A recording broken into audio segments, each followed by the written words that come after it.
Halo semua, kembali lagi dengan gua Scar Killer. Jadi seperti biasa, ayo kita lanjutin untuk part ke-53 dari manual Ranked Return Remake ini. Karena pasti kalian sudah tidak sabar untuk kelanjutannya. Sebelum kita mulai ke alur ceritanya, untuk kalian yang suka nonton gameplay game yang pernah gua mainin, bisa cek replaynya di playlist gua atau klik tautan yang muncul di atas.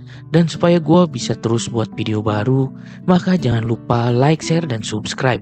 Sekalian juga nyalain loncengnya. Oke, kalau gitu jangan lama-lama lagi. Mari kita mulai ke alur cerita part 53. Melanjutkan masalah dari klub Jayol, keesokannya Hyunwoo mendapatkan telepon dari seseorang yang ternyata adalah Kel. Kel meminta maaf karena ia lupa perbedaan waktu antar negara masing-masing. Hyunwoo yang masih ngantuk lalu bertanya, apakah ada hal yang mendesak sampai Kel menelponnya pagi-pagi sekali. Jadi Kel memberitahu jika ia ingin berkonsultasi mengenai laporan yang telah diterima oleh Nike.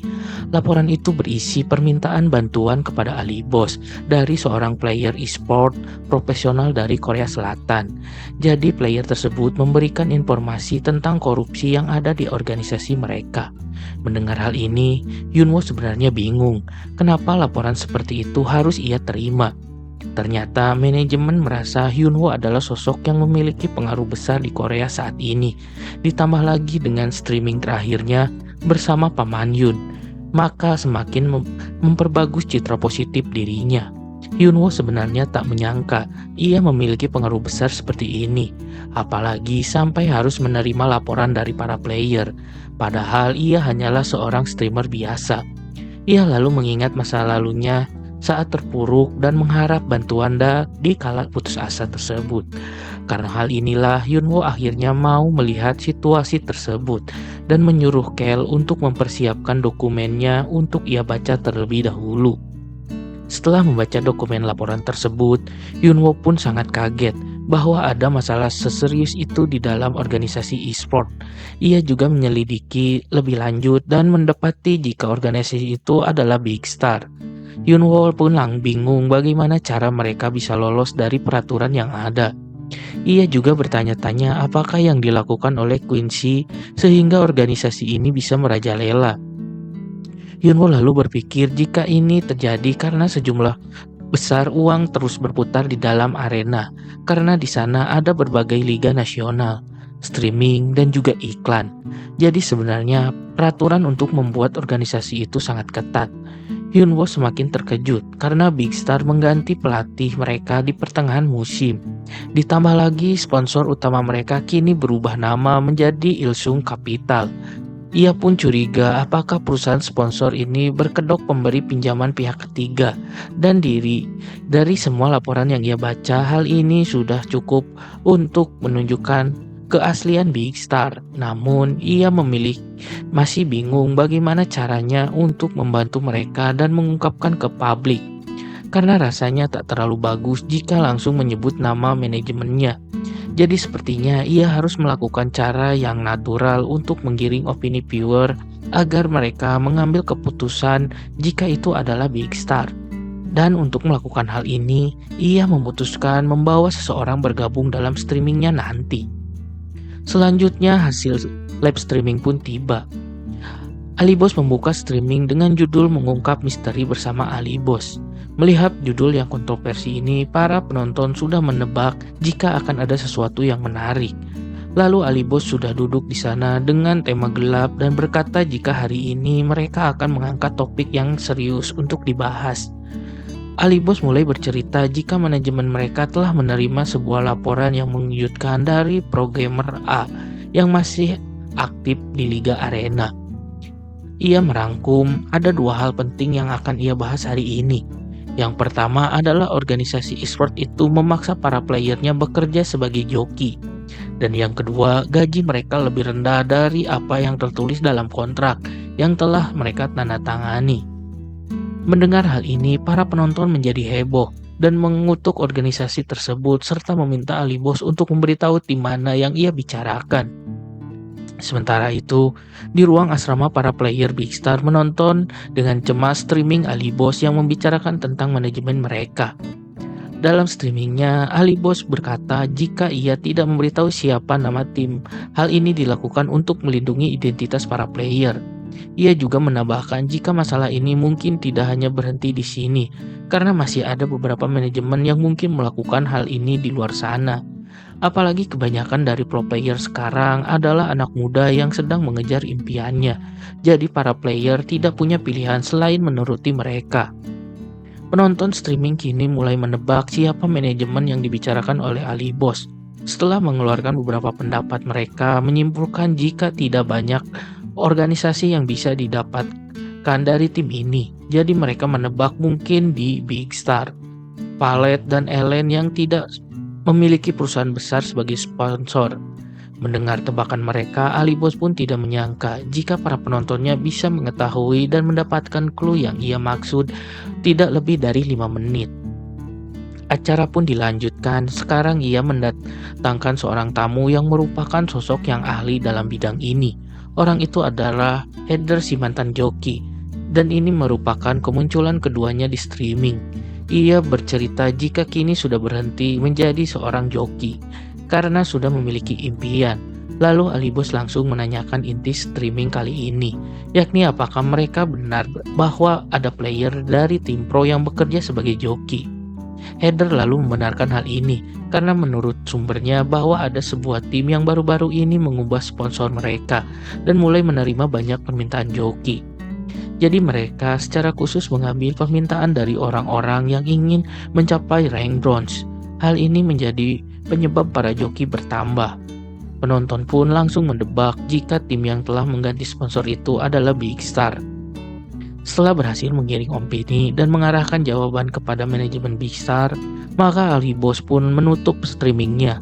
Kali ini dengan berkata ia berharap bahwa insiden ini tak akan terjadi lagi di arena. Kini komentar mengenai kasus Big Star mulai menjadi trending topik dan membuat direkturnya panik. Apalagi kini seperti mendapatkan telepon dari para sponsor yang menanyakan kasus ini. Direktur yang ketakutan terus diancam oleh sponsor yang tidak mau tahu bagaimana cara dia mengatasi hal ini. Apalagi mereka kini akan mencari siapa dalang yang membocorkan rahasia ini keluar.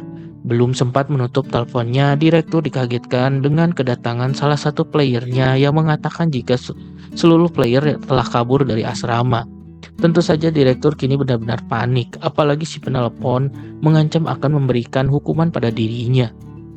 Sementara itu, para player yang terzolimi kini sudah berada di luar gedung membawa semua barang mereka dan pergi dari sana. Kemudian Ali Boss kini kembali login ke game, bertanya kepada Kel apakah yang akan terjadi kepada Big Star, seperti dibubarkan atau mendapatkan sanksi yang lain. Kel pun sebenarnya belum tahu apa hukumannya, namun menurutnya mungkin Big Star kini terpaksa harus menjual para pemainnya dibanding harus membubarkan manajemennya sendiri. Seperti gosip yang beredar, jika mereka sudah menemukan pembeli dan respon penonton yang mengizinkan para player untuk kembali ke arena. Kel juga memberitahu jika operasi Jisoo di Amerika telah berhasil dan mungkin kini Paman Yun sedang menangis lagi. Dan sekarang opini publik terhadap Ali Boss kian bertambah positif dan menebak siapa identitas asli Ali Boss. Namun Ali Boss masih menolak untuk menunjukkan dirinya. Setelah percakapan berakhir, Ali Boss kini melihat Tangi yang sepertinya senang mendapatkan bola essence yang ia dapatkan dari festival. Tapi Tangi salah sangka dan mengira masternya akan mengambil bola essence itu dari dirinya. Jadi ia langsung menyembunyikannya dan berkata jika ia akan meminumnya setelah naik ke awakening. Ali Boss pun terkejut melihat perkembangan yang pesat pada Tangi dan sudah tak sabar skill baru apa yang Tangi dapatkan nantinya. Jadi untuk mempercepat awakeningnya Tangi, maka Ali Boss memaksanya untuk melakukan perburuan di hutan. Mendengar hal ini, sebenarnya Tangi ingin kabur, namun ia tak bisa berbuat apa-apa dan kini hanya bisa mengikuti masternya dengan muka sedih. Tak lama mereka tiba di pegunungan Pelter, tempat perburuan baru yang belum tersentuh oleh banyak player.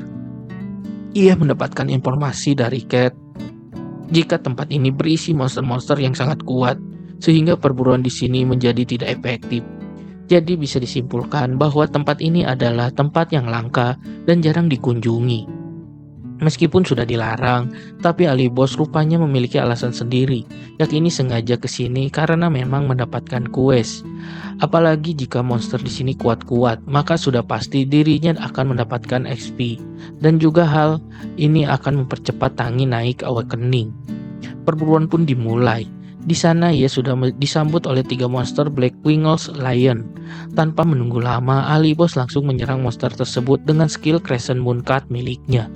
Meski 3 lawan 1, tapi Ali Bos tidak kesulitan dan malah terus menyerang para monster satu persatu, hingga akhirnya semua bisa dikalahkan. Menurutnya, monster di sini tidak sekuat yang dikatakan oleh Cat, atau apakah kekuatannya bertambah banyak setelah awakening ketiganya. Tapi bisa jadi ini karena weapon aura yang melipat gandakan magic power miliknya.